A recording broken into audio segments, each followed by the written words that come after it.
Alright, you and I are diving into a wild story about a guy who got reincarnated as a fake rich heir.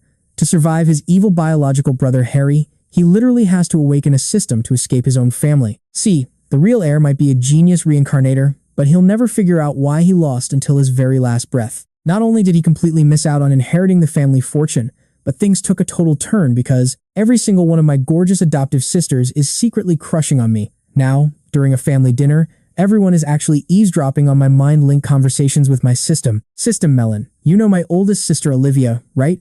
Turns out her fiancé is a total dog and he's cheating on her big time. I was hearing this insane gossip and my eyes went wide. Wait, what? Felix Foster? The famous model who acts like a perfect gentleman? Even my parents love this guy. Across the table, Olivia was sitting tall, looking incredibly proud of her man. She thought her fiancé was the most loving guy ever, but a second later, the system dumped a bucket of ice-cold reality on her.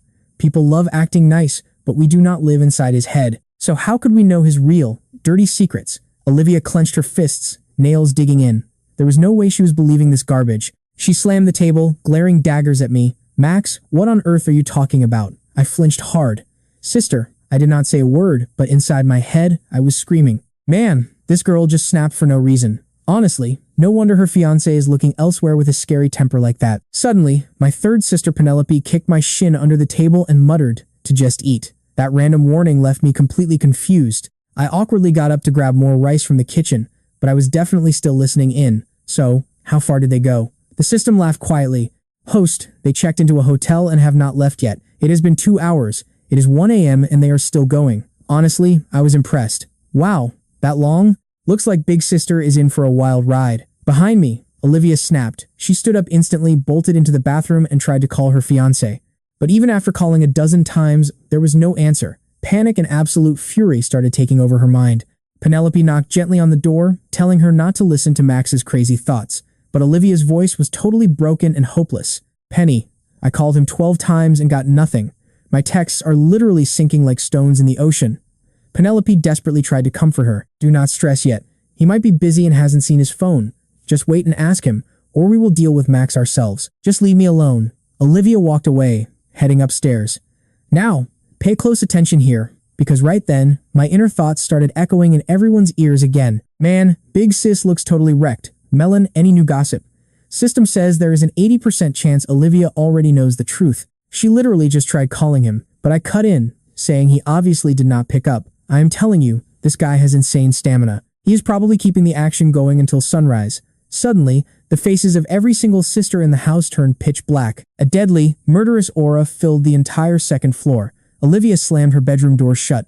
Feeling the sudden chill, I shivered in fear. Melon, why did it suddenly get freezing? The system replied that it was indeed bone-chilling, but refreshing for the soul. I was totally speechless. Melon, stop playing around. Harry is already bad enough. Do not join in. At 2 a.m., the family patriarch David got a detailed report from Butler Barnes. He went completely ballistic. How dare that worthless scumbag treat my daughter like this? He roared, storming directly up to Olivia's bedroom. Inside, Olivia just got a call back from Felix. Babe, I was so busy and my phone was silent. I am so sorry, love. She asked, what were you busy with? Olivia's voice was freezing cold, dripping with pure menace. Tell me. Felix panicked, pleading with her not to be angry. He claimed he was inspecting a job site and discussing business with some massive bosses. Olivia calmed down slightly, but the second she hung up, her door was kicked wide open. Her father stood there, absolutely furious. Olivia, that trash Felix is literally in room 520-1 at the Zenith Hotel right now. If you do not believe me, you and I are going there to see it with our own eyes. Hearing this, Olivia froze, her legs completely giving out. Her dad caught her just in time. His heart broke for his girl, but he stood firm, telling her to go see the truth. Real pain now is better than a lifetime of lies. You need to witness his true face. The massive shouting woke up the entire house, and the sisters poked their heads out, demanding answers. Once they realized Felix was cheating, the entire family lost their minds. That absolute piece of trash, how dare he treat our sister like this? All the yelling dragged me right out of my peaceful sleep. I stumbled out of my bedroom, rubbing my eyes in confusion. Before I could even wake up, Penelope dragged me downstairs and we all piled into the cars. Sitting inside, I nervously asked where we were going. My mom, Sarah, snapped back that Felix was cheating. I was suddenly wide awake. What? He is cheating. How on earth did they find out? Up front, Olivia shot me a freezing glare that made me immediately look out the window. But internally, I was begging Melon to tell me how they knew. Plus, they are not married yet, so is it technically cheating? The system replied that the question was too advanced even for its database. My dad decided to clear the air. Max, your sister called him and he ignored her. I felt suspicious, so I had Butler Barnes track him down, and we found the scoundrel at the Zenith Hotel messing around with a girl named Sophie. I laughed to myself. Seriously, exposed that easily? Felix has absolutely zero survival skills. If I were the one sneaking around, nobody would ever catch me. That is just rookie behavior. Suddenly, my dad coughed loudly, totally cutting off my thoughts. Max, you are charging in first. I gasped. Wait, is this a high-risk mission or what? Mom calmed me down. Your dad just means you are a big guy, so pin him. And trust me, you and I cannot wait to see this showdown. Get ready, because you and I are diving into the ultimate hotel confrontation as our squad charges straight toward room 5201 with pure fury. Outside the door, David gave me the signal. Reluctantly, I stepped up and knocked gently, calling out for room service delivery. Inside, Felix had just finished up. Hearing the knock, he patted the woman in his arms, asking if she ordered food, but Sophie lazily denied it. Told to go check, a hesitant Felix slowly cracked the door open. The second it budged, I shoved it wide open, charged inside, and tackled him straight to the floor. Immediately, the rest of the family swarmed in. Seeing Sophie panicked on the waterbed, Olivia collapsed to the floor in tears, her legs turning to jelly, while David turned absolutely purple with pure, unbridled rage. He grabbed Felix by the collar, landing a brutal punch straight to his face.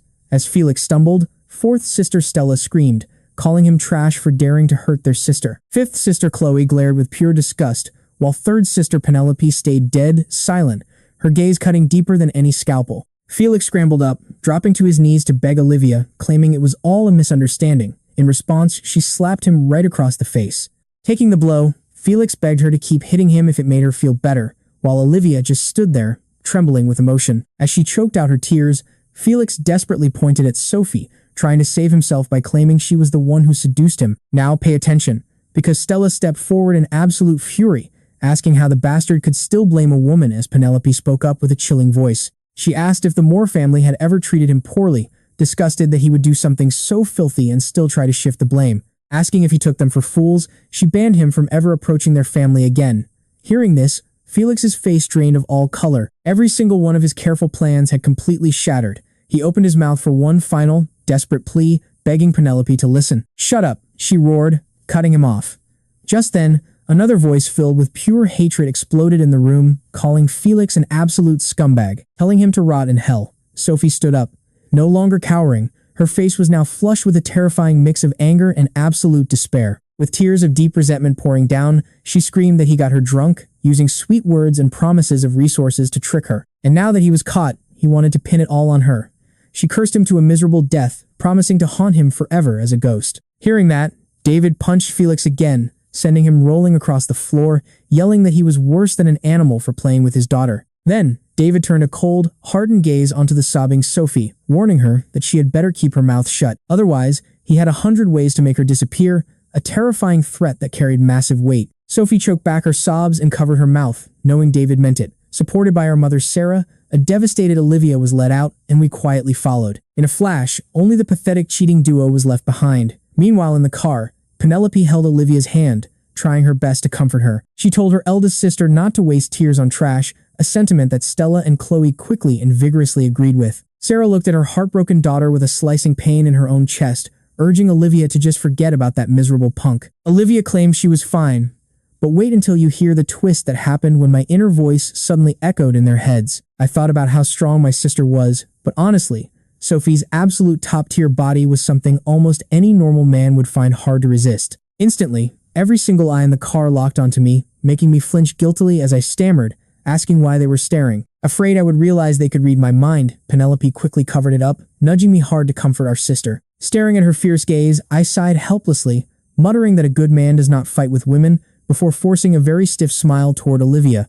I told her there was no reason to be sad, since it was not her fault, and basically all men in this world are like that anyway. Correcting myself, I quickly blamed everything on that bastard Felix, telling her to ignore it, but the entire car instantly went dead silent. Demanding to know what I meant, David reacted first, calling my words nonsense and pointing to himself as a devoted husband. He claimed he had been devoted to Mom his whole life and would never make such a mistake, making me think, oh, getting defensive. Are we? Let us see if the old man has any skeletons in his closet. System, Do a quick background check for any huge scandals. The moment that thought rang out, Sarah and my sisters perked up their ears as David broke into a cold, shaking sweat. The system reported no major scandals, but revealed he was secretly preparing a massive surprise for my mother's upcoming anniversary next month. Disappointed by this wholesome news, I sighed, while David let out a massive breath of relief. A smug smirk played on his face. Though I ruined the surprise, his reputation was safe, and Sarah offered a faint smile. The sisters giggled softly, Olivia looking less gloomy as we finally returned to the Moore villa. Stepping out of the cars, Harry, the recently returned real young master, jogged over to ask where we had been, receiving a vague answer from David. He claimed they just handled some family business, while Sarah warmly explained they did not wake Harry because he was sleeping. Harry nodded obediently, but his hands gripped his shirt in silent rage, swearing that he would soon kick me out of the family. Too lazy to care, I scrolled on the sofa. But trust me, you will want to see what happens next. Alright, let's dive into some serious family drama right now. With the front door slammed shut, the morning started with 3 of my sisters totally lost in their own worlds. Harry eyed them all, stopping right at our 4th sister, Stella. Hey Stella, what are you sketching? Let me check it out. But she just glared at him, her brows furrowed as her pen kept sliding across her tablet. That is when Harry saw the screen, and crazy memories of his past life came rushing back. He knew exactly what was wrong with her fashion design, and how to fix it. He was about to act like a know-it-all, but I quickly checked in with my system. Hey Melon, what is going on with Stella's design over there? The system responded instantly. She is designing a luxury dress but cannot blend the patterns. Oh, man. If Harry helps her and wins over the sisters, my life as useless cannon fodder is officially over. I have to get rich and escape this place. But the system told me to chill, explaining that the pattern simply did not fit the gown. Just swap the pattern, easy as that. I thought, is it really that simple? How did she miss it? Overhearing my thoughts, Stella stopped drawing, totally irritated. How dare this little punk judge me? The system quickly clarified that it was not about her skill, but her signature bold style. Now pay attention to this part, because it gets interesting. This dress needs total elegance, but her patterns are way too aggressive. It all clicked for me. Bad habits got in her way. Hearing this, Stella felt struck by lightning. A sudden smile of pure realization crossed her face. She looked down, her pen flying across the screen. Penelope and Chloe smirked, thinking, yep, the mind-reading kid does it again. He was absolutely correct. Meanwhile, Harry, thinking he was a genius, began lecturing her about the Byzantine patterns shown on her screen. Hey sister, that doesn't really match the hem. But Stella ignored him entirely, busy fixing her art as her grin grew even wider. Harry thought she was smiling at his advice, throwing me a smug look that said, watch and learn, loser. Right then, our dad, David, called out, Harry, here are the keys to the Rolls-Royce Phantom in the garage. Hearing this, the guy was absolutely over the moon. He kept tossing the keys right in front of my face just to flex. I was furious, dying to shove his smug grin into the couch. Come on, a Rolls-Royce? Everyone wants that ride to impress girls. My system spoke up, telling me to chill since I had a car too. I stood frozen for a second, digging deep into my memories. My eyes went wide. Oh my god, a Rolls-Royce Cullinan. Yes. Seeing me flip from jealous to ecstatic, my 3 sisters barely held back their laughter. At breakfast, David put down his chopsticks and said, Max, Harry, both of you are heading to Jiangcheng University to register this afternoon. I froze mid-bite on my chicken, my face dropping. I can go alone. Immediately, Harry started acting like the victim. Dad, he hates me, doesn't he? David was stunned, while our mom Sarah sighed with a headache, telling Harry to stop overthinking. Mom tells us to look out for each other, and Harry acts obedient. You and I both know it is a lie as he secretly grits his teeth. He complained they did not trust him yet, since in his past life, Max was already kicked out. The 4 sisters quietly ate. With their sharp intuition, they saw right through his pathetic act. Their brows furrowed, but they chose to remain completely silent. Later at the garage, Harry stood proudly next to his luxury Phantom, wearing a massive, smug smirk right as he looked at me. Suddenly, a giant, menacing black SUV pulled up. Driver Barnes waved, saying, Young master, your ride is ready, fully fueled, and ready to roll. I strutted over, slapped the hood, and mocked him. Sweet ride, man, so tiny and cute. Mine is just a giant beast. Harry completely froze. His smile instantly shattered. Hearing me flex my massive truck, his face turned pale green. He knew I did this on purpose. How did Max get a Cullinan? The parents are so biased. David watched this and shook his head, though he was secretly just as shocked. Where did he get that car? He is definitely hiding secrets. Suppressing his rage, Harry kept a straight face and climbed into his ride. Wait, a Maybach? I thought it was a Phantom. Whatever, still luxury. I was thrilled, yelling, Uncle Barnes, follow Dad's car. Both beasts sped out of the estate toward the university. Inside his car, watching the world fly past, Harry was absolutely seething. Why does that fake imposter get to drive a Cullinan? Everything belongs to me. My past life was never like this. His resentment kept growing, his eyes darkening with pure hate. He swore to quickly win over the family, make money, and build powerful connections. This university would be his first hunting ground. Armed with future memories, he was absolutely certain he could crush me under his boot. Back home, Penelope sipped coffee by the window, murmuring that her sixth brother's new car was getting very interesting. Still hugging her tablet, Stella replied that when it comes to annoying people, he is a total pro. Did you see Harry's face? Serves him right. Chloe scrolled, calling it super annoying. The eldest sister, Olivia, narrowed her eyes. Harry is dirty, his hate for Max is too obvious. Mom only falls for his act because she feels guilty. We must watch him closely. Penelope tapped the table, agreeing that Harry's cheap tricks are pathetic compared to their sixth brother's sharp mind. Harry is totally exposed, but our sixth brother still thinks he can escape. Stella looked up, her eyes gleaming with mischief. With us around, does that walking goldmine think he can run? He has tricks. Like someone ready to cause chaos at school, Penelope added. The sisters smiled knowingly. 30 minutes later, Harry is hitting on a senior at registration. Trust me, you and I cannot miss what happens next. You and I are about to watch the ultimate payback story start at college registration. A bun-haired senior smiles, searching the file for Harry Moore in business admin. Her colleague starts flipping through the files while the senior turns to me with a smile. And what about you, friend? What is your major? I reply, finance. Max Moore. Her eyes instantly light up, her voice jumping 8 octaves. Oh my god, you are Max Moore, the valedictorian of the college entrance exams? That is amazing. Here are your keys and files. Welcome to Zhongcheng University. I grabbed the files, smiling brightly. Thank you, senior. Inside my head, I asked my system, Melon, why is Harry taking so long? Are they sorting the list by alphabetical order or what? The system responds, reporting to host. It is because he is actually in class 2. I cannot hold it back and burst out laughing. To Harry, my laughter sounds like pure, naked mockery. He whips his head around, his face flushing bright red.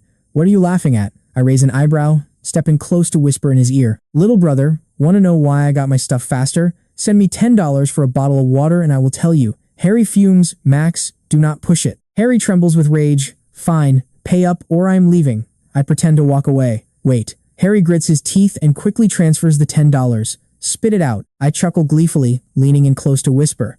Because you are in class 2. Right on cue. A senior's confused voice rings out nearby. Watch closely. The senior asks, are you sure you are in class 1? Harry Moore is not on this roster. I burst into uncontrollable laughter, flashing a smug smile before swaggering away. Harry stands there petrified, his face turning from red to green, then to pale white. He takes a deep breath, trying to swallow his humiliation, and squeezes the words through his teeth. I am sorry, senior. I remembered wrong. I am in class 2. The senior finally understands, drawing out her words. No wonder I could not find you. Here is the class 2 roster. For Harry, every second feels like an eternity. Once he grabs his keys, he sprints away from registration like he is being chased by ghosts. He wishes the ground would swallow him whole. Meanwhile, I head to my dorm. The moment I push the door open, a mountain of pale flesh greets me. The chubby guy hears the door, slowly turns around, and flashes a massive smile. Oh, the new roommate is here. Hey, I am Derek. I force a calm smile. I am Max. When did you get here? Derek smugly shakes his head. Heh, I arrived yesterday afternoon. You have no idea. Yesterday, during freshman welcome, there were so many gorgeous senior girls. I even found the brand new ranking list of Zhongcheng University's campus beauties. Come here. Expand your horizons. Let us check out our goals for the next 4 years. Derek excitedly scrolls through his phone, but suddenly frowns. His smile stiffens and his voice fills with disbelief. Holy crap, bro, you are famous. You are famous school-wide. I hang up my clothes, not even bothering to turn around. Ha, it was bound to happen. Zhongcheng's valedictorian is in the building. It is hard to keep a low profile. Derek yells, no, you are getting roasted. A massive freshman group chat is tearing you to shreds. I freeze, dumbfounded, and spin around. What? Who did I even offend? Derek shoves his phone into my hands. The screen displays the Zhongcheng freshman group chat. Is that valedictorian guy a fake? You and I both know how toxic school group chats get. They are saying the real young master is back and that I am just a cuckoo stealing the nest. They are calling me an ungrateful snake. Seeing this, my blood pressure spikes and my hand grips the phone. Melon, run a trace. What scumbag is dragging my name through the mud? The system replies, booting tracing. Please stay calm. Derek asks cautiously if I am really a mo. I let out a self-deprecating laugh. Yeah, are you scared? Scared you will get dragged down by association? Derek snorts. Scared my butt. Hearing this, Derek leaps to his feet. I might be chubby, but I am a stand-up guy.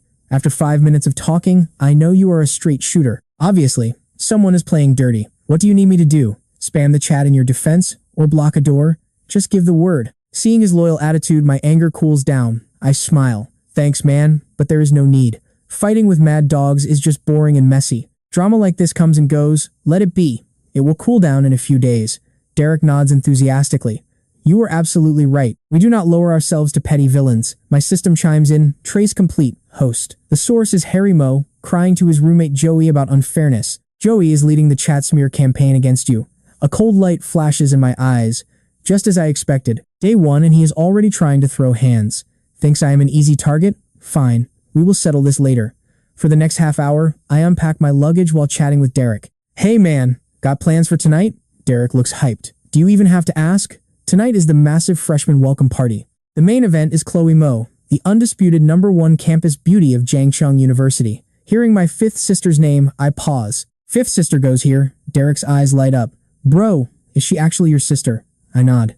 Yeah, my 5th sister. He flashes a sycophantic smile. My dearest brother, for the sake of our brotherhood, please help me get just one picture with the goddess. Just one. I let out a dry laugh. It is not that I do not want to help, but my relationship with my sisters is super tense. Derek grabs my arm, shaking it like a madman. Just one picture, bro. I swear I will not embarrass you. Okay, stop shaking. You are going to break my bones. I am getting dizzy. Fine, I promise. Just let go. Derek grins from ear to ear. You are my savior. Hot pot is on me tonight, all you can eat. Night falls. Derek and I grab a quick bite and join the massive crowd heading to the auditorium, barely finding 2 empty seats in a corner. Before our seats can even warm up, the party kicks off. Next up, give your loudest applause for the pride of Jiangcheng University, Chloe Moore. As the crowd erupts, Derek screams his lungs out for Chloe in her yellow dress. Trust me, you and I do not want to miss what happens next. Alright, let's dive into a story where the moment she takes the mic, the entire hall goes dead silent. Her voice is crystal clear, perfectly husky, and absolutely stunning. Singing dignity with raw emotion, she pours out regret and letting go. By the final note, the crowd explodes in deafening cheers and applause. The host steps up with a bright smile. Thank you, Chloe, for that amazing performance. Next is our interactive segment. Look at the big screen, everyone. The lucky wheel will select one student to sing a duet with our goddess, Chloe Moore. The wheel spins wildly. Thousands of hearts stop beating. Then, the number 26 flashes clearly. The crowd buzzes as everyone frantically checks their seat numbers. Derek looks at his ticket, number 25, but a second later, he screeches in pure joy and slaps my back like a thunderclap. Oh my god, you're number 26. The slap almost sends me flying. Dude, why so aggressive? I'm just happy for you. Derek shoves me right out of my seat. Under the gaze of the entire crowd, I walk onto the stage looking like a man with nothing left to live for, squinting under the glaring lights. Looking up, I catch Chloe's lips curving into a faint smirk. Did she just smile? Is it an illusion, or am I just blinded by these lights? The system drops the hammer. Micro-expression analysis indicates Chloe Moore did indeed flash a brief smile, likely because she found your awkward posture walking up to the stage pretty comical. Fine, Melon, we are officially enemies now. I rage internally as the host hands me a mic. Lucky student, please introduce yourself. I take a deep breath and force a crooked smile. I'm Max Moore. Whispers instantly break out everywhere. Oh my god, he's that thick-skinned fake young master. He actually has the guts to come up here. I'm practically blowing steam out of my ears. Now pay attention here, I demand Melon trace the scumbag who set me up. The system immediately names the student council president, Donald Dunn. He's been chasing Chloe but keeps getting rejected. Harry found him and made up a story that I have a crush on her, triggering his extreme jealousy. He rigged this. I almost curse out loud. Me? Crush on Chloe?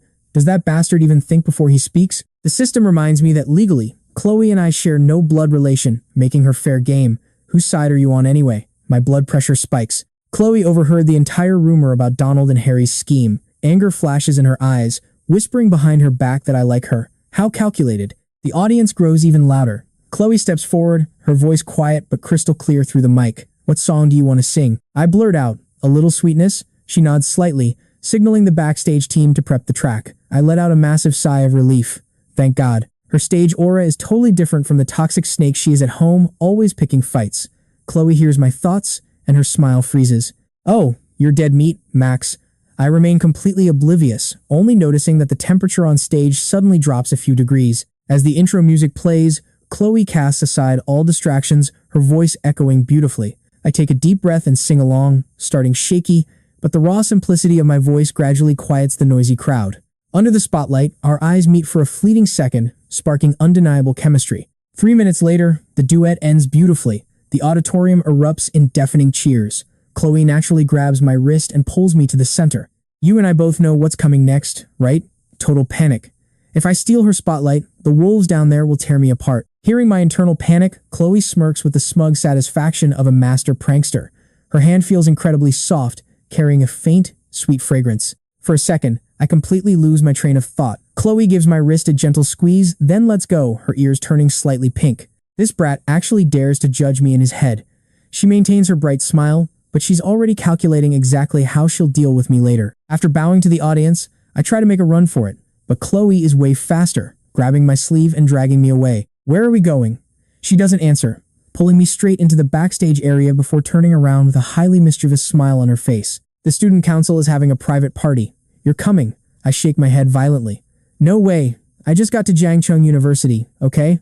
I don't know anyone, and it's late. Chloe smiles faintly, her voice suddenly dripping with deep sorrow. Bye everyone, have fun, she says. A look of profound disappointment crosses her face, her voice softening completely. Sixth brother, even though we didn't talk much, we still lived together for 18 years. Now we're at the same school, and you won't even let me introduce you to a few people? I roll my eyes internally. Trying to guilt trip me with the family card? No way. But just as I open my mouth to reject her, she raises her head. 500 grand. My eyes turn to saucers, my heart pounding violently. I'm rich. I was literally just worrying about my escape funds. Who knew Fifth Sister was a walking goldmine? A few more gigs like this and I can escape far away. Haha. The system chimes in. Congratulations on acquiring 500,000 for the escape fund. Seeing my money-loving face, Chloe rolls her eyes hard internally. This kid has fallen into a money pot. I flash a huge, sycophantic smile. Deal. Fifth Sister, you are officially my favorite sibling. Just give me the mission. I guarantee completion. Right then, Donald Dunn walks out. Seeing me buttering up to Chloe, his intense jealousy flares. He storms over shouting, Chloe, this is a private student council party. Even if he's your brother, is it appropriate to bring an outsider? Chloe replies coldly, my business is none of your concern, Donald, and I advise you to stop playing dirty tricks behind people's backs. With that, she drags me away. Donald watches us leave, his face turning pale green. Chloe knows? Impossible. Max must have badmouthed me. Now, you and I are about to see what happens as Chloe and I push open the VIP room door. Alright, you and I are jumping right into the chaos as this gorgeous girl runs up to hug Chloe. She says she's been waiting forever, and Chloe just shrugs it off. Meanwhile, Max is completely dazed by this senior's insane, top-tier body, thinking she is a total feast for the eyes. Reading his dirty mind, Chloe frowns and plants a hard elbow right in his ribs. Max yelps in pain, asking his fifth sister what that was for, but she totally ignores him and introduces her roommate, Mia. Mia checks him out with pure curiosity, slowly dragging out her words as she realizes Max is the legendary genius valedictorian of Jeongcheon. He forces a polite smile, telling senior Mia that it is great to meet her. At the next table, Harry is absolutely seething with rage, wondering why his sister only pays attention to a fake family member instead of him, the true Moore bloodline. Determined to get revenge for being ignored, a creepy, dark smile creeps onto his face as he plans a twisted surprise. Max instantly senses the malicious vibes and mocks his little brother, openly asking why he is even showing up at a private student council party. Asking if he is already a core member makes Harry go completely pale as he grinds his teeth in pure anger. Donald Dunn quickly jumps in to say Harry is super talented and just wants to join the student council. Donald says he brought him along to network, but Max acts surprised, mocking them for reserving a spot early, which makes Donald's face twitch. As Harry shakes with anger, Chloe coldly shuts it down, telling everyone to take a seat, and they all quickly obey. Pay attention here, because even though they called a temporary ceasefire, the tension is about to explode. Sitting next to Max, Derek stuffs his face with roast duck, happily hyping up the crispy skin and tender meat like it is the greatest thing ever. Max watches him grab another massive piece, joking that with his huge size, he should probably stop eating like a wild beast. Warning him he might break the chair, Derek just mumbles that he is still warming up, right before Donald's annoying lackey, Joey, starts mocking them. Calling him a country bumpkin who has never seen real food, Derek instantly stops chewing and slams his chopsticks down. He demands to know who he is, calling a bumpkin, freezing the room as Joey stares down Derek's massive frame with pure contempt. Joey insults him for eating like a slob, and Derek snaps back, daring him to say that one more time. Rolling up his sleeves, Derek raises a fist the size of a pot, threatening to punch Joey so hard he will end up stuck to the wall like a cheap poster. Joey is instantly terrified, shutting up completely while Donald steps in to play the nice guy, begging Derek not to get angry. Donald apologizes for his friend's big mouth, but Derek just snorts, saying the student president is being way too polite. He claims his heart is too big to hold a grudge against complete trash, which makes Joey turn absolutely purple with rage. Just as Joey is about to explode, Donald barks at him to sit down. Meanwhile, Mia whispers to Chloe, her eyes sparkling with curiosity as she stares. She points out that Max is totally different from the awful rumors spreading about him in their group chat, calling him a handsome guy with real guts. Mia pulls up her phone to show Chloe the chat where they are ruining Max's name. I know what you're thinking, our main character is suddenly a total celebrity, a genius valedictorian everyone wants. Mia suggests getting close to him early, but seeing the harsh insults in the chat, Chloe warns her friend to stay away from her brother. Mia is confused, asking why she is suddenly acting like a protective mother hen, only for Chloe to flick her forehead and tell her to shut up. Chloe insists he is totally off limits, but Mia smirks, teasing her that she must actually like him, which makes Chloe blush. Chloe stutters out an excuse, claiming she would never like a brat and tells Mia she can't date him because she is totally not his type. Mia doesn't buy the lie at all. Their cute whispering makes a beautiful scene, totally contrasting the tense, angry vibe at the other table. Meanwhile, Max and Derek are completely focused on inhaling all the delicious food. Suddenly, Harry and Donald exchange a dark look. Donald grabs 2 glasses of wine and heads straight toward Chloe. He offers a formal apology for his rude behavior backstage, begging her to forgive him as Chloe looks up. Since they work together on the student council, she assumes he is just being professional and accepts his apology. She hesitates but downs the entire glass to move on. Meanwhile, Max is busy chewing on a pork rib, but he looks over and asks his system if Donald is pulling some kind of trap. The system instantly triggers a red alert, warning Max that the drink was actually spiked. Max nearly chokes on his food, realizing those 2 creeps were smiling because they are playing incredibly dirty. Max jokingly wonders if he can sneak behind them to watch the drama unfold, making his system groan and tell him to stop. Suddenly, a wave of heat hits Chloe's body. She screams inside, furious that Max knew about the spiked drink and didn't even warn her. Swearing to kill him later, she tries to leave, but her legs give out as her cheeks turn bright red. Realizing the drug is working, Donald tries to grab her, offering to help her rest, but she tells him to get lost. She shoves him away and stumbles out, while Donald chases after her with a sinister smile. Trust me, you and I are going to want to see how Max handles this creep in the next episode. Trust me, you and I need to watch closely as Mia senses danger and bolts after them in panic. Barely clinging to consciousness, Chloe stumbled backstage at the party. With shaking hands, she pulled out her phone, called me, and gasped for me to get back there immediately. She begged for help, offering 500 grand. I yelled back, 500,000? Fifth sister, give me 1 minute, I am on my way. Calling me a money-obsessed jerk, she slumped against the restaurant's cold wall. Her body was burning, aching, and she was so miserable she almost cried. I grabbed Derek, who was aggressively stuffing his face. Stop eating, big emergency. He complained, asking what was so urgent before finishing his wings. I roared that Donald done drugged fifth sister and she was done for. Derek instantly lost it, furious that anyone dared touch his goddess. Vowing to shred the guy, Derek sprinted off with insane speed, dragging me along. The moment we burst out of the restaurant, we ran straight into a frantic Mia. She frantically asked if I had seen Chloe. I told her to follow me, rushing backstage and kicking the door wide open. The sight inside made us gasp in shock. Chloe was curled up in the corner, her eyes completely hazy and cheeks flushed deep red. She was panting heavily and tugging her collar, totally out of it. One look at her flushed face made my own heart race in panic. Derek's jaw dropped, eyes bulging as he practically drooled. Get out, both of you, right now, Mia screamed at us. We scrambled out, panting heavily against the hallway wall with flushed faces. Inside, Mia struggled to help Chloe adjust her clothes and begged us to come back in. Pay attention here, this is where the panic peaks. Mia orders me to carry Chloe, sending a shiver straight down my spine. I protested that I am an innocent guy, but Mia stomped her foot, shouting that the house is on fire and she cannot carry her. She insisted I was the best fit, urging me to hurry. Gritting my teeth, I hoisted Chloe onto my back. I threw my car keys to Derek, telling them to take my ride. I told him to grab my Cullinan from the parking lot. He blinked in shock, then snapped out of it and bolted like a rocket. With Chloe writhing on my back, I sprinted like a madman toward the school gates. The entire run was absolute, sweet torture. She clung to me tightly in her delirious state, her burning skin radiating heat. She kept murmuring unconsciously, pressing her hot face against my neck. My face was hot enough to fry an egg, my legs wobbling. Running beside us, Mia actually burst out laughing while I was crying. I begged Mia to stop laughing and pull her off, but her attempts to pull Chloe's restless head away from my neck did absolutely nothing to help. Seconds later, I scrambled to stuff her into the back seat.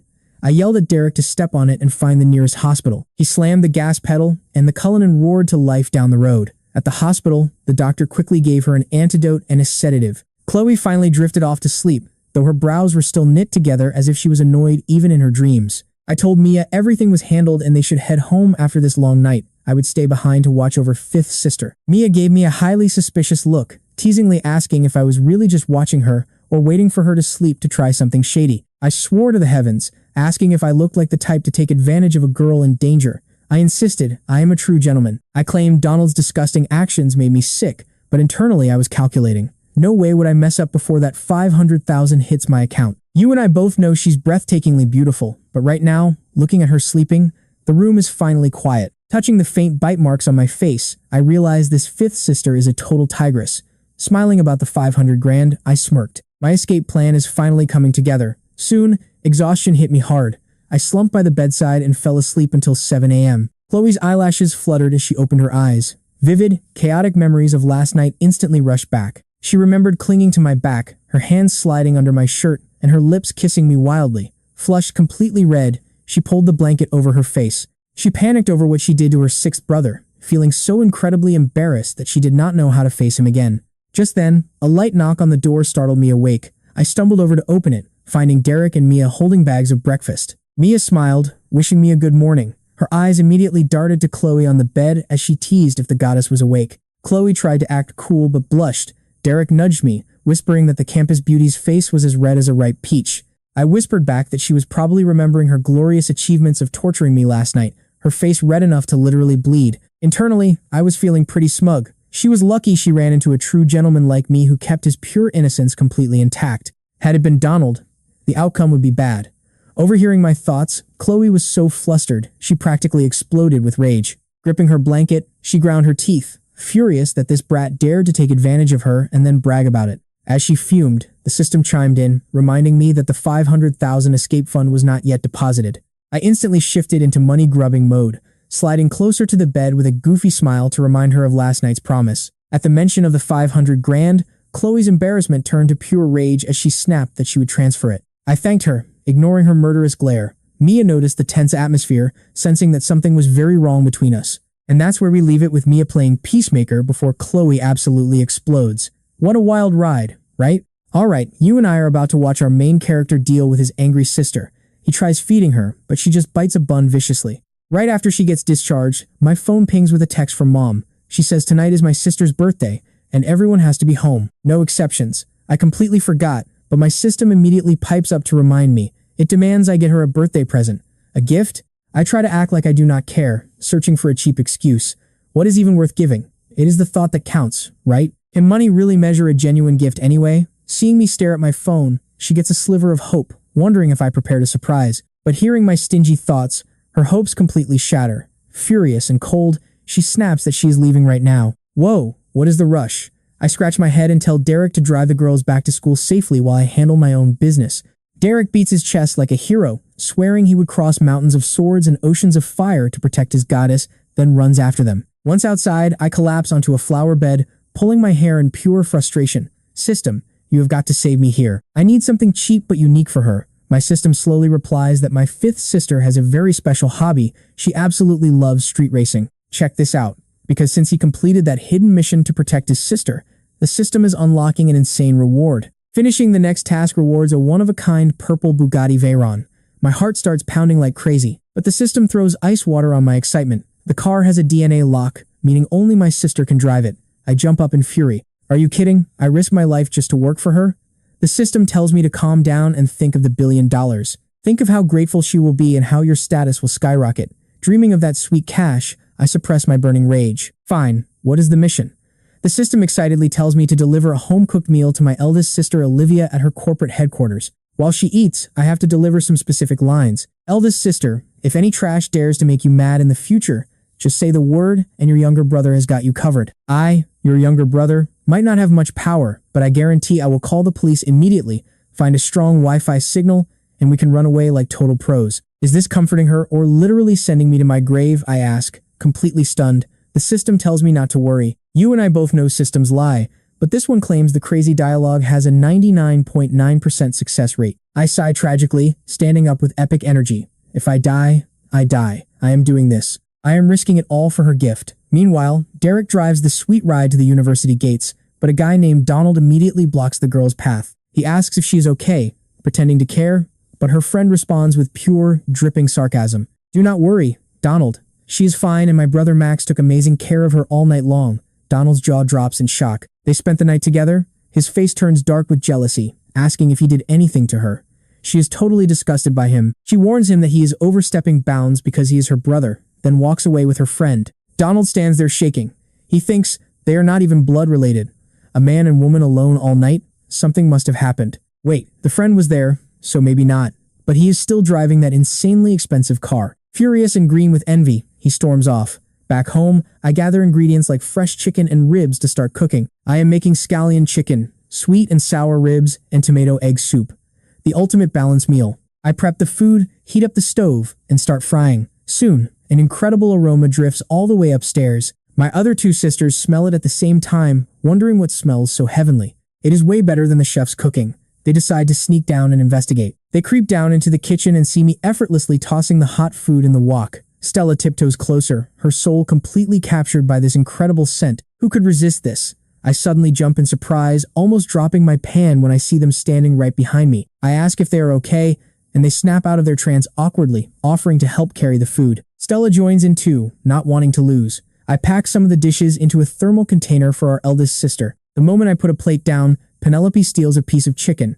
Her eyes go wide as she tells Stella to try. Stella takes a bite, looking pure ecstatic. Once I finally sit down, what I see next completely blows my mind. My two classy, elegant sisters are devouring the food like starving beasts. Their chopsticks are moving faster than the eye can track. If I let them go on, I will not even get any soup. Feeling the pressure, I grab my chopsticks and join the battle. Chopsticks clash like swords. The only sounds are aggressive chewing and extremely satisfied grunts from all of us. Completely stuffed, they collapse onto the couch looking happy. I burp, grab the packed lunchbox, and head out the door. And that's where we leave it for now. 20 minutes later, he peeks into his sister's office while she gets a report on a massive bankruptcy. "All right, you and I are watching Chairman Foster beg Olivia for a second chance as she impatiently taps her desk. Tell them to beat it," I scream inside. "Melon, who is this gorgeous lady? Her vibe is stunning." The system chimes in, "Host, clean up your drool." That is Yvonne, her elite secretary. She is highly skilled. Just hearing that word makes my eyes spark. A secretary? Sign me up. Once I finally escape, I am definitely getting a secretary just like her. But oops, my shameless thoughts leaked out. Her pen freezes. Those sharp, icy eyes lock onto the door, aiming straight at me. Her idiot brother, sticking his face through the door crack. I flinch instantly. Oh, I am so dead. Sis looks ready to commit a crime, but the system whispers, "Host, you have a quest to finish." A clean conscience has nothing to fear, right? I am just bringing her lunch. What is there to worry about? I puff my chest out, flash a friendly smile, and slide the glass door open. Olivia tells Yvonne to leave. The beautiful secretary nods, walking out with pure elegance right past me. My eyes are literally glued to her walking away. I stand there grinning like an idiot until the door shuts. "Are you quite done?" Olivia's freezing tone snaps me back. "Not yet, wait. I mean no. No way." I stammer before shaking my head like crazy. "Sis, you have it all wrong. I am a perfect gentleman, I swear." Olivia's forehead veins pop as she grits her teeth in anger. "What do you want?" I flash a cheap, sweet smile and gently place the lunchbox right onto her desk. "Haha, sis, seeing you work yourself to the bone over that absolute scumbag Felix, not even taking a break to eat, it breaks my heart. So, I personally whipped up some amazing home-cooked food just for you. Consider this my little way of comforting you." I rub my hands together, eyes shining. Olivia just frowns. Now, pay attention to this twist. She can hear his thoughts. So even though she knows about the quest, his sudden act of comfort still sounds incredibly fake. "You brought the food, now get out," she demands. "Wait, sis." I quickly clear my throat, putting on a highly dramatic act. "That trash Felix is begging for a beating. In the future, if any other loser dares to make you mad, just say the word. Your sixth brother might not be super strong, but I promise I will call 911 immediately. Then I will find a spot with amazing Wi-Fi so we can run away like total professionals. Safe, cheap, and fast. What do you say?" Immediately, the office falls into a bizarre silence. Olivia rubs her temples. "Fine, I appreciate the gesture. Now leave if you are done."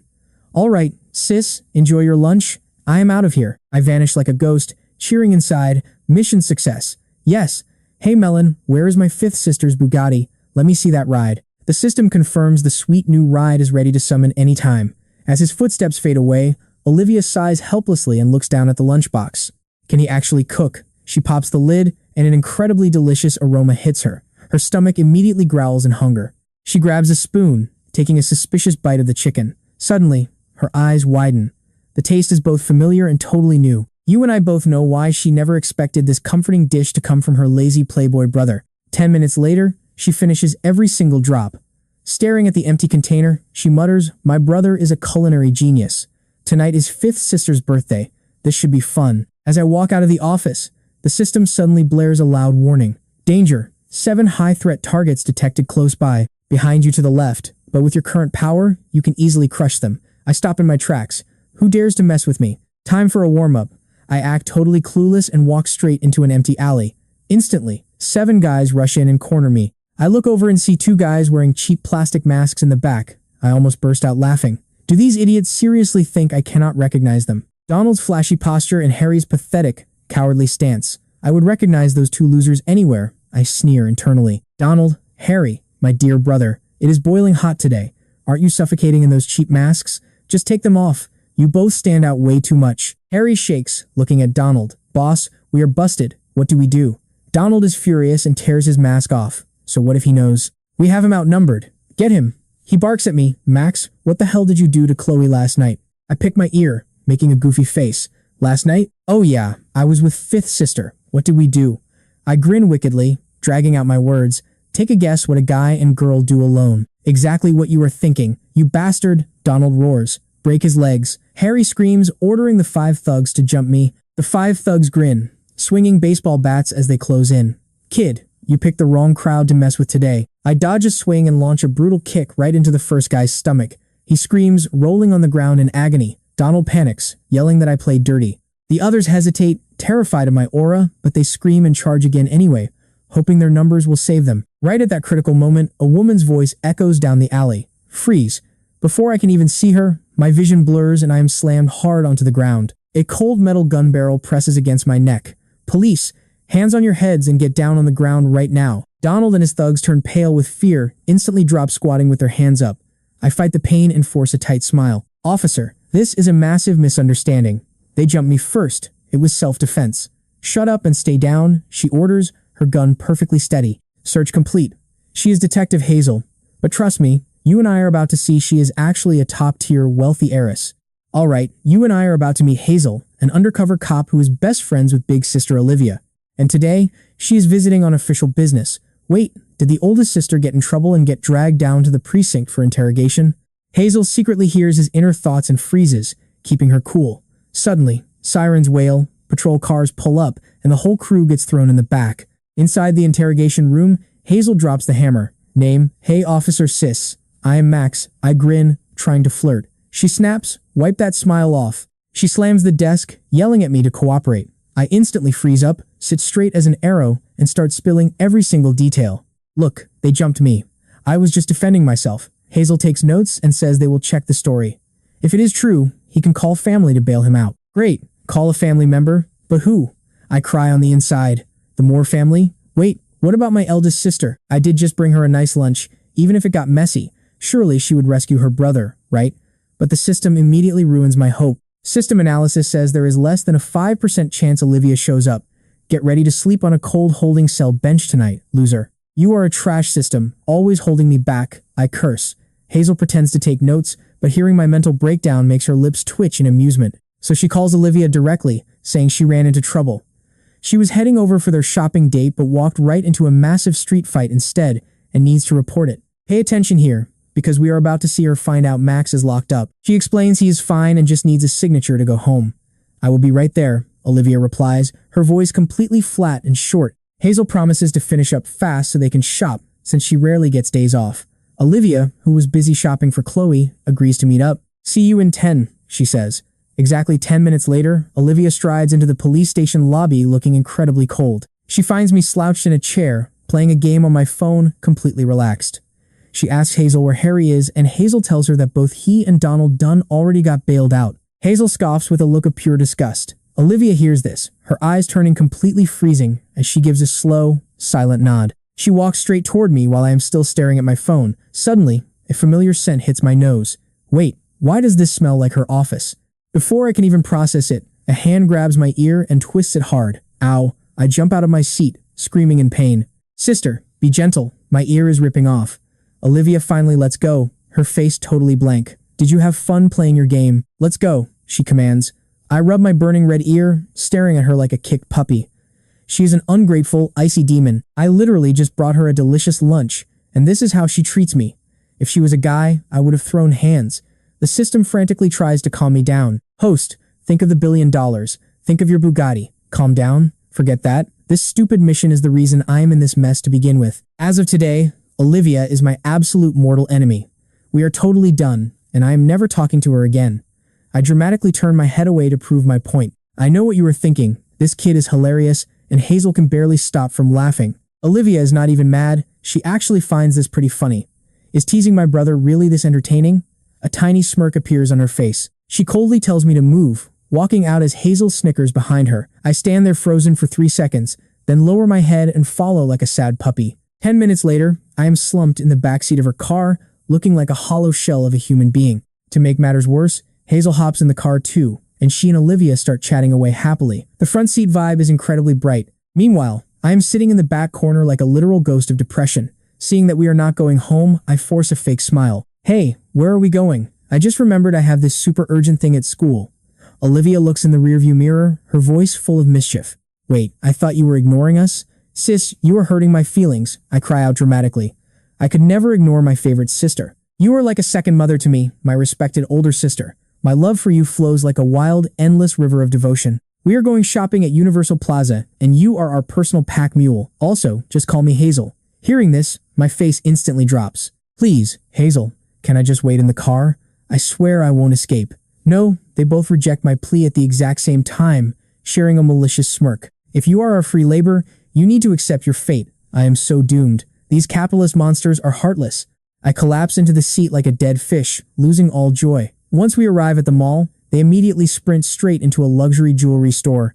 I have zero interest in shiny diamonds, so I lean against a wall, grumbling about how useless these rocks are. They serve absolutely no purpose. You cannot eat or drink them. They are not even as good as instant noodles. Hazel overhears this ridiculous thought, and her mouth twitches again. She quickly distracts herself with a gold necklace. Meanwhile, Olivia points at a ring, saying the blue diamond looks stunning. The sales clerk beams with absolute joy. You have an amazing eye. This South African blue diamond is our store prize.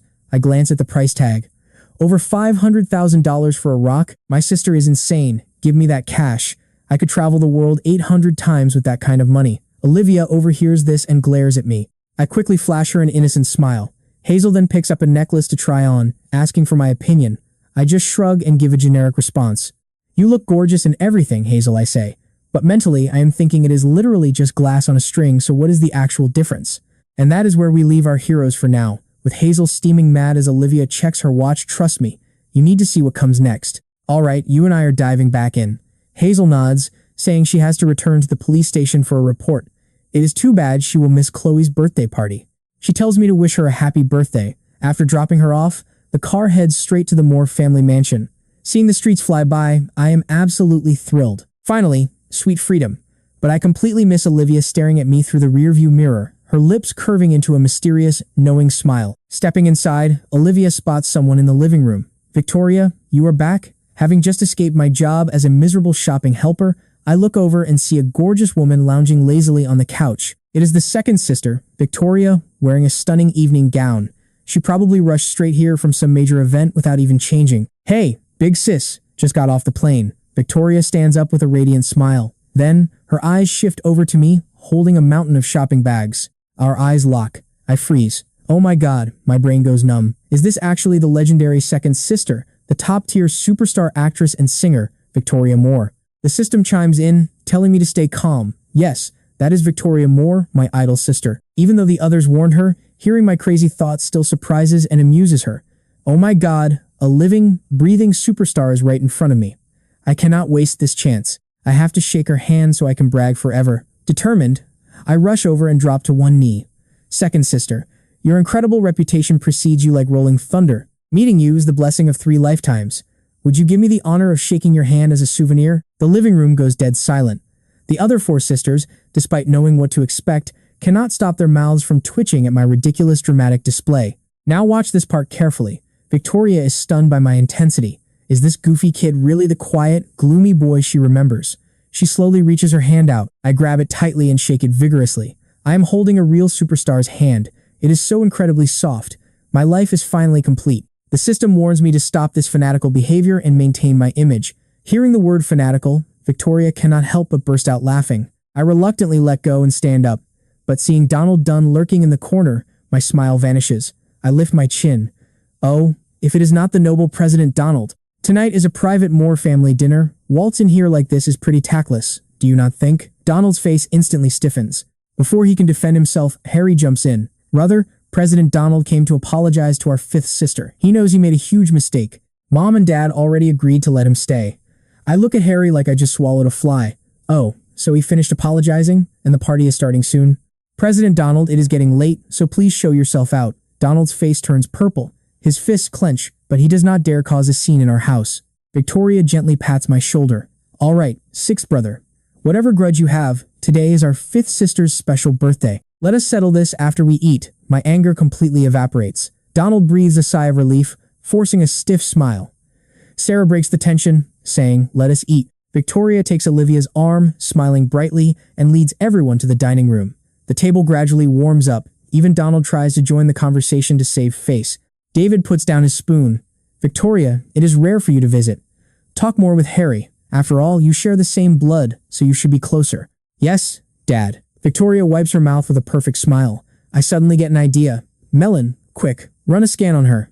Does my second sister have any huge drama coming up? The crazier the better. The system sounds excited, turning on the gossip radar to check. You and I both know what happens next. The entire family stops using their chopsticks. They hold their breath, waiting for the system results to drop. The system finds it. Tomorrow night, on her way back from a college reunion, Victoria will be stalked by a completely insane fan. According to predictions, she might be violently attacked, and her face could be ruined. Hearing this, the silver spoon in Sarah's hand clatters into her bowl.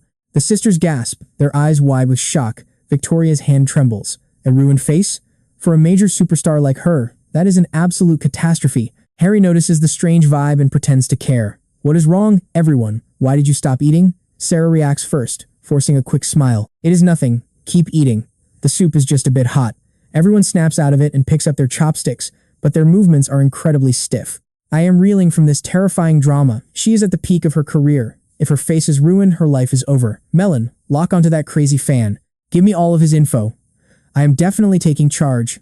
I must step in and save my sister, showing her what a reliable brother really looks like. Hearing these heroic thoughts, the sisters' hearts begin to soften. This kid actually has a strong sense of responsibility. But before their hearts can fully warm, Chloe suddenly drags her fork across her plate with a piercing screech, glaring at me with total jealousy and resentment. You eagerly helped second sister. But for me, you demanded 500 grand? You two-faced jerk. I shiver, wondering why it suddenly got so cold in here. Is the air conditioning too high? After dinner, it is gift time. Donald Dunn stands up, presenting an exquisite box. Chloe, happy birthday. I hope you like this small gift. I pretend to pick my teeth, looking totally distracted, but internally I summon the system. Melon, what did that guy actually get her? It looks super flashy and expensive. The system replies, scan complete. It is a Cartier diamond necklace symbolizing eternal love. Donald really went all out. The eternal heart. I scoff. Eternal my foot. A pathetic toad dreaming of eating swan meat. My fifth sister is my absolute golden goose. No way, I am letting this guy near her. Before Chloe can react, I snatch the box. Wow, President Donald, you are far too polite. A gift this precious is too much work for her to open. Let me do it. I rip the packaging apart. Harry jumps up. Brother, what are you doing? Gifts must be opened by the recipient for good luck. It is a rule. He glances at his parents, hoping they will back him up. But David casually sips his tea. Sarah and the sisters remain totally silent, their eyes sparkling. Trust me, you and I are in for one hell of a show. All right, you and I are jumping right into a moment of pure disrespect. Donald's fake smiling, but our guy just rips the gift wrapper open. Look at this. Fifth sister. It is the legendary Eternal Heart necklace. My goodness, this thing is worth hundreds of thousands. It is so blindingly shiny, my eyes are literally burning. Go ahead and put it on, fifth sister. You will easily outshine everyone here. Absolute perfection. Hearing this, Donald puffs his chest out, hoping Chloe finally notices his efforts. Chloe tries to reject it, but before she can even speak, our main character moves like lightning, locking the necklace around her neck. No need to be shy. Sis, let me help. Feeling the cold metal, Chloe blushes hard and glares at him in sheer annoyance. This kid never gives anyone a chance to say no. Our hero is feeling incredibly smug now. Mission accomplished. Plus, this jewelry is seriously sparkly. Donald is a total jerk, but he actually has great taste. It looks perfect on her. Chloe looks down, touched because she thinks he gave it to her. Her anger completely vanishes. Fine, I will wear it. But then, she hears his inner thoughts and almost loses her mind. She must love it, but since it is from Donald, she will take it off soon. After this party, I will just tell her to let me handle it. I will sell it and make a massive fortune. Score, Chloe turns bright red, her glaring eyes ready to drill holes straight through Max. She actually felt touched for a second, but it was just for cash. Victoria suddenly bursts out laughing, and the parents join in, leaving Max completely dumbfounded. Now pay attention here, because Max is so clueless. Is his second sister crazy? Why is everyone laughing? Is there food on his face? He finds nothing wrong. Melon, analyze this. Why are they all laughing? His system just shakes its virtual head. Host, this is a divine secret that cannot be revealed. The only hint is that your extreme cheapness has caused a massive resonance. Resonance, my butt, useless system, always playing dead when needed. He curses the system. Seeing Victoria laughing so hard she's literally choking, while the rest of the family struggles to keep a straight face, he scratches his head. Whatever, laughing makes you 10 years younger. Besides, once I run away tomorrow, they will not even have the chance to laugh at me anymore. Hearing him think about running away, the family instantly freezes. Only Donald and Harry stay clueless, assuming Max just annoyed Chloe yet again. Harry's eyes gleam with smug satisfaction. He pulls out a basic gift box, revealing an abstract, super childish clay pot. Sis, I handmade this myself. It took forever. I hope you love it. Chloe expressionlessly grabs the box and tosses it straight onto the trashy pile. She does not even blink. Max is laughing hysterically inside. That absolute trash pot got thrown into the corner to rot. Incredible. Let him act like a sad little victim. The system chimes in. Host, my scan shows the market value of that clay pot is basically zero. Melon, you are brutal. He is rolling on the floor laughing internally. You put all that effort in, and it is worth absolutely nothing. The disrespect is louder than if he did it himself. Seeing his gift ignored, Harry is furious and turns to raise his voice at Max. Brother, fifth sister loves you most. Your gift must be super expensive, right? Max forces a smile. Of course it is. You and I both know he is bragging, but his boast gets the entire table's attention. Chloe feels a sudden wave of deep unease. What is this kid doing? Why is my back suddenly freezing? Max takes a deep breath and screams, Sis, my gift is a limited edition Bugatti Veyron. It is waiting in the garage right now for you to conquer the universe. Chloe completely freezes, her eyes wide with shock. Could it actually be that legendary purple supercar some mysterious billionaire bought for almost €1 billion? She had obsessed over it in magazines, never dreaming she would ever own it. And now, her goofy brother is casually giving it to her. He lifts his chin. Yep, it is yours now. Victoria voices the exact question on everyone's mind. Wait, little brother, was that not bought by a mysterious billionaire? Where did you get it? He freezes. Crap, Melon, help. How do I explain this? I cannot just tell them I made lunch for eldest sister and suddenly $1 billion Bugatti fell from the sky. Nobody would ever believe that. Hearing those thoughts, everyone stares at Olivia. She lowers her head, trying to hide her bright red ears behind her hair, but fails completely. Penelope and Stella get it instantly, smirking. Oh, so that is how it is. David and Sarah cannot hold back their laughter either. The system groans. Host, I am just a weak system. Storytelling is not in my programming. Good luck. Max screams, you are utterly useless. His world goes completely dark. Harry immediately jumps on the chance to mock him. Brother, why so quiet? Is it because you have no answer? Did you get this car through shady crimes? Donald backs him up, acting heartbroken. Exactly. Max is young and loves to show off. I get it. But there has to be a limit. Taking crazy risks just to impress Chloe is so foolish. Sis, do not let him trick you. These two clowns are trying to frame me. If I do not fight back, they will think I am soft. He puts on a wronged, innocent face. Little brother Harry, you are breaking my heart. Why are you slandering a good person? You claim I got this car illegally. Do you actually have any proof? If I stole it and you saw me but did not stop me, then you are a criminal accomplice. That is way worse than actually stealing a car. You are in a super dangerous situation right now. Harry gets hit by this counterattack and looks totally lost. Nonsense, I was just guessing. It was logical deduction. Oh, just guessing? Max smirks. You scared me. I thought you and Donald were helping me pull off the ultimate heist of the century. Seeing their ugly faces makes him thrilled, but he keeps a straight face. Do not worry, fifth sister. The papers for this car are fully legal and ready. If you do not believe me, let's go check. You and I know she is confused, but she trusts him completely. She nods, let us go see it. The whole family marches to the garage. Harry and Donald look absolutely sick, but they follow to see what trick he is playing. Alright, you and I are about to watch our main character absolutely flex. I clicked the keys, purple lights cut the dark, and handed them to Chloe, my fifth sister. She grabbed those keys tight, running her hand along the sleek purple beast before sliding right into the driver's seat. The loud roar of that engine sent everyone wild. The sisters literally fought each other to get a turn behind the wheel, filling the whole garage with pure chaos and laughter. Only Harry and Donald stood there, looking absolutely miserable. But standing right next to them, hearing that beautiful engine roar, my own heart was honestly bleeding. My ultimate flexing weapon is officially gone. Why does fifth sister get all the fun? Melon, my system guide, is totally biased. The party ended perfectly with that roaring engine. Back inside, Chloe could not stop smiling, looking at me with warm, grateful eyes. He actually pulled it off. Once the party finally wrapped up, I whistled a tune and headed to my room, planning to grab a hot shower and brainstorm how to swipe my fifth sister's diamond necklace for my emergency escape fund. My entire future literally depended on it. But just as I stepped out of the bathroom, voices echoed in the hallway. I immediately pressed my ear to the door to spy. Harry was totally sucking up to Olivia.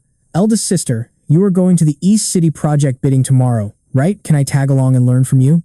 I know I lack experience, but I want to broaden my horizons. Olivia just shut him down coldly. The bidding involves trade secrets. We cannot bring newcomers. Stay home and help Dad with the basics. I laughed internally. You want to crash the bid? Denied. No chance. Now pay attention here, because this is where a crazy idea struck me. If eldest sister won't take him, I will. I want to see what he is plotting. Plus, messing with my eldest sister is always fun. I threw the door wide open.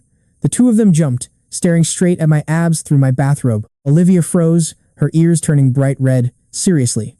Eldest sister is blushing again? How many times is that today?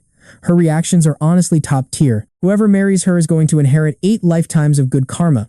Olivia tried to keep her cool, though her voice was trembling slightly. Why are you dressed like that? Internally, she scolded me for having zero manners, but completely ignoring her embarrassment, I slung a friendly arm right around Harry's shoulder. Eldest sister, just let Harry go.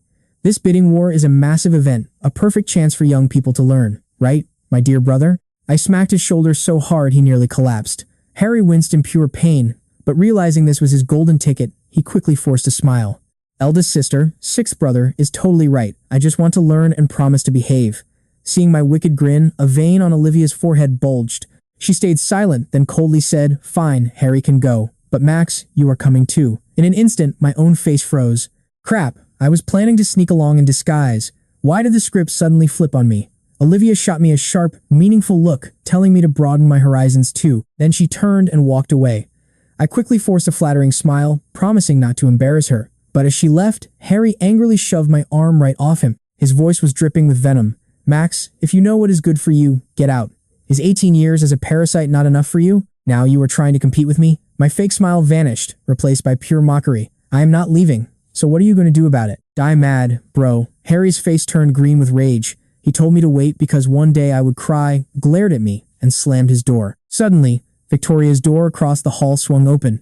She stepped forward with a mysterious smile on her lips and lightly poked my exposed abs with her finger. I jolted back like I was shocked. "Second sister, what are you doing?" Trust me, her teasing is on another level. "What are you hiding from? You have seen plenty of hot bodies, but I really did not expect my little brother to be built like this." She deliberately let her eyes wander down to my abs. Not a bad build at all. I am doomed. She is a starving wolf. "Help me," I screamed internally. Victoria laughed at my panic, rolling her eyes. "Do I look like that kind of person? If I did make a move, you would be hitting the jackpot." I blinked, realizing she actually had a point. My fear vanished instantly. "Second sister is completely right. Please continue." "Wait, continue my foot." Victoria laughed, swatting my arm. "Let's talk business.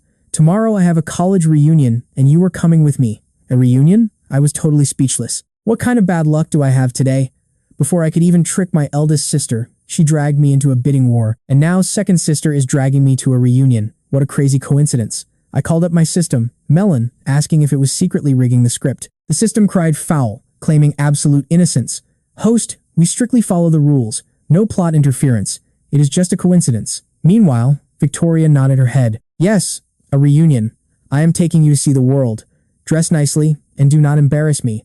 She did not even give me a chance to argue before leaving. "Whatever, I will go. It is a solid chance to protect my second sister from that crazy fan anyway." Without overthinking it, I whistled and headed inside. Once my door was shut, I excitedly called out, "Melon, what is the reward for that hidden mission earlier?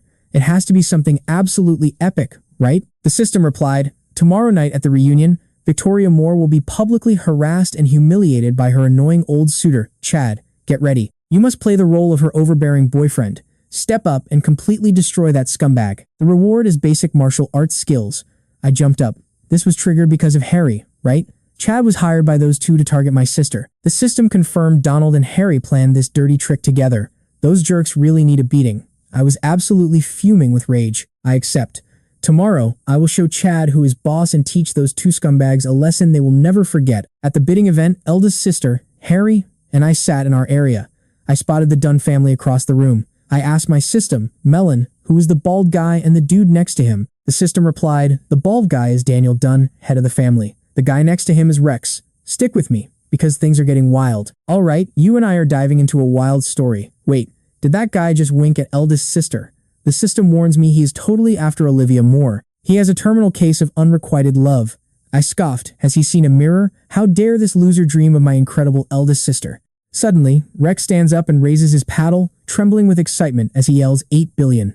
The hall gasps while Olivia shoots him a sharp look. She is visibly shocked by his crazy bidding strategy, but Rex just smiles back completely fearless, flashing her what he thinks is a deeply charming grin. Damn it, he winked again. I was absolutely furious. Eldest sister, obliterate him.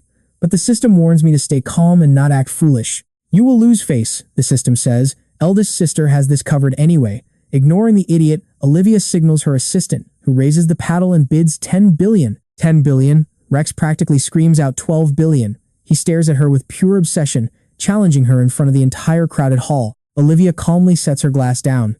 Smirking slightly, she whispers just 2 words to her assistant. Instantly, the paddle goes up. 20 billion is bid. The room explodes. Jumping straight from 12 to 20 billion is not just showing off massive wealth. It is absolute, savage disrespect to her opponent. Rex turns pale as a ghost and collapses, dropping his paddle to the ground. Eldest sister is completely supreme. I was literally cheering inside. You are too weak to fight her, buddy. This treasure is mine now, and I will keep it forever. But the system quickly ruins my fun. Watch closely as the system completely roasts me, telling me to fix my face because I am grinning like a total idiot. Hey, this is victory. Do you even know how it feels to get rich overnight?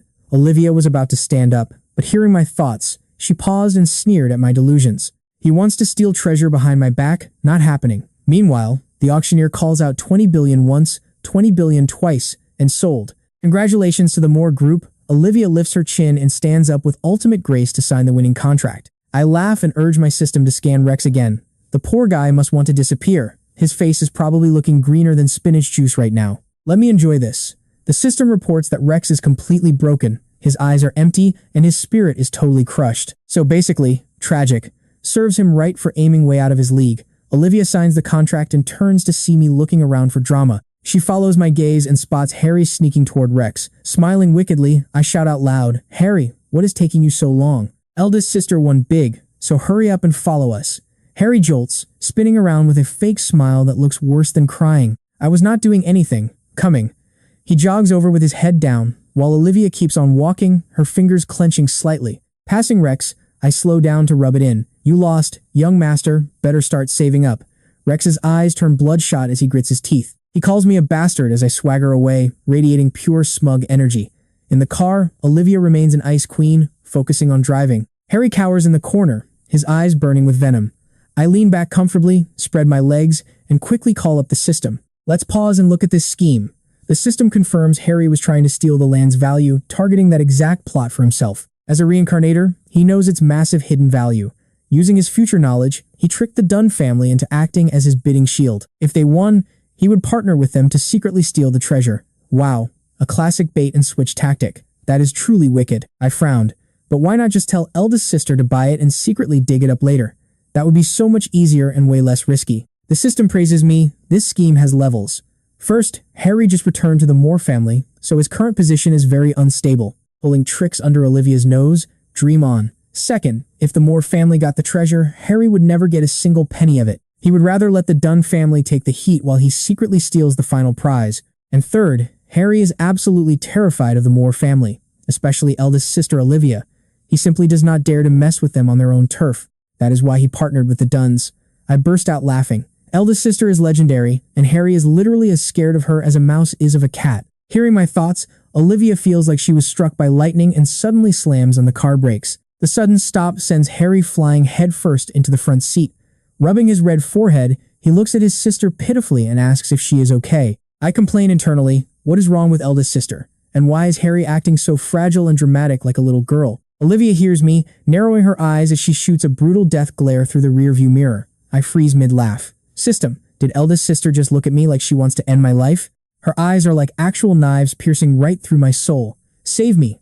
The system just gloats, confirming Olivia Moore's death glare has arrived. Are you happy, host? Happy my butt, I scream internally. Now I completely understand why Harry is so terrified of her. That gaze is a mental attack with a freezing effect. Who could withstand that? Hearing my complaints, Olivia lets out a tiny smirk. Am I really that scary? She wonders. Seeing me cower compared to my smug attitude earlier, she feels a strange new amusement rise within her. She steps on the gas, merging into traffic. When they arrive at Zhongchong University, Harry looks like a prisoner who was just granted freedom. He says goodbye and sprints onto campus looking totally panicked. I scoffed running that fast. Is he trying to reincarnate again? What a coward. I stretch, wave at Olivia, and swagger away singing horribly off-key. Olivia watches me, a fire of absolute frustration burning inside her, and that's where we leave it. Trust me, you and I must watch what this shameless brat does next. Alright, you and I are diving into one of the wildest manhwa face slaps today. I was just sitting down to eat when my buddy Derek chuckled and told me I was trending again. Like what now? Speak English, I said. Derek mysteriously pulled out his phone, asking if I remembered the freshman gossip group. Apparently, some girl claiming to be Harry's girlfriend had just showed up. I almost spat out my food, losing a piece of braised pork from my chopsticks. His girlfriend? Who does she think she is? And what girl is actually blind enough to date him? It is true, Derek said, shoving his phone over. I grabbed it and scrolled through the chat history. This girl had a massive attitude, spamming dozens of angry voice messages. Derek winked, telling me that out of every 10 sentences, 9.5 were just cursing me out. I was totally baffled. What did I even do to her? She announced that if anyone sees you, they have to report it immediately so she can deal with you personally. She even swore to beat me up on sight. I was shocked. Did this girl take the wrong meds, or did Harry feed her a brainwashing potion? I called my system, Melon, to trace her. Who is this crazy woman? My system replied, reporting that she was Sophie, the arrogant, impulsive heiress of the Sophie family, who was totally obsessed with handsome men. Her danger level was 3 stars. The Sophie family, Harry is really something. He just got back and already bagged a ticking time bomb. What did he even feed her? Now watch closely because here is where the real fun begins. Derek leaned in, winking and asking if I was scared of that crazy chick. Scared my butt, I roared, stuffing a massive bite of rice into my mouth. It is just some minor drama, so we might as well eat first. Just as I picked up some chicken, a loud female voice rang out, drowning out the entire cafeteria, demanding to know how I, Max Moore, still had the guts to show my face at university. She said I had some nerve. I slowly put down my chopsticks, turning to face Sophie, who was glaring at me like she wanted to eat me alive. The entire cafeteria fell dead silent. I raised an eyebrow, thoroughly amused. Melon, isn't this the same Sophie who was crying on the floor of the Zenith Hotel after her ex got caught cheating? Did Harry actually pick up Felix's leftover trash? Hearing my internal monologue, Derek nearly choked on his soda, while Chloe, who was secretly on a call with him, immediately blasted this crazy gossip into the sisters' group chat. I stood up and flashed a brilliant smile. Well, if it isn't Miss Sophie. Last time I saw you, you were wrapped in a hotel blanket, cursing out my sister's ex-fiancé. Did you and Harry bond over shared hotel trauma? Instantly, the cafeteria erupted into mocking laughter. Sophie's face drained of color before she covered her face and ran out in total humiliation. I sat back down happily. Harry wants to use a blunt knife to kill me? He should check if his knife is clean first. That evening, I traded my casual clothes for a sharp suit to attend my sister Victoria's college reunion. She linked her arm through mine, her breathtaking beauty drawing every eye. Now, you and I knew some greasy guy in a flashy white suit would immediately strut over. It was Chad. Victoria, my goddess, why not give me a chance tonight? He purred, deliberately ignoring my presence. Victoria's face turned icy, but I stepped smoothly in front of her, telling him her schedule was fully booked. Chad scoffed, reaching out to aggressively shove my shoulder. Ding. A new mission triggered, granting me basic martial arts skills as a reward. A surge of power rushed through my veins. As Chad's hand reached for me, I casually grabbed his wrist, twisted it, and swept his legs. With a loud crash, he slammed onto the hard marble floor. Next time you speak to my girlfriend, remember to keep your distance. I glared at him. Victoria stared at my broad back, her heart skipping a beat with a genuine sense of security. Meanwhile, I was laughing inside. I am so cool, and I am leaving tonight. Later that night, I tiptoed out of my room with a heavy backpack holding my bank cards, Chloe's 500 grand, and my Bugatti keys. Freedom, here I come. But just as my foot hit the bottom of the stairs, the entire living room lit up. Going somewhere? Sixth brother? Olivia's chilling voice echoed from the shadows. I froze. Sitting on the massive sofa were all 5 of my sisters, along with mom and dad. Kneeling on the floor, looking completely defeated, was Harry. I was just going for a midnight jog, I stammered. Penelope sighed, taking the backpack from my hands. You idiot, did you really think you were the only one here with secrets? We hear everything, including your system, your escape plans, and your internal complaints. My jaw dropped to the floor. Melon, you did not tell me they could read my mind. System error. Initiating sleep mode. The system weakly beeped before going silent. Our father, David Moore, pointed a stern finger at Harry. Thanks to your loud thoughts, we investigated him thoroughly. We know all about his schemes with the Dunn family and his attempts to sabotage us. He will be sent abroad tomorrow, never to return. Harry glared at me with pure hatred as the bodyguards dragged him away. My mother Sarah pulled me into a tight hug, tears in her eyes. You protected your sisters and stood up for our family.